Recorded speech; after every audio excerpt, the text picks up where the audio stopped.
Meni farzandim Temurbeklar maktabi o'quvchisi.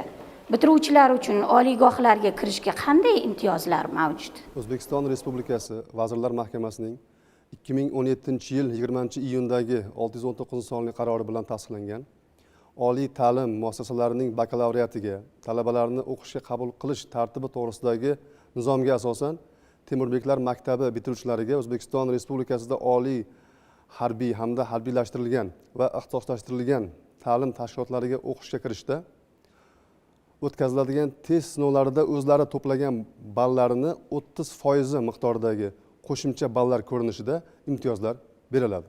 Respublikamizning boshqa davlat oliy ta'lim tashkilotlariga o'qishga kirishda esa o'zlari to'plagan ballarini 15% miqdoridagi qo'shimcha ballar ko'rinishida imtiyoz beriladi.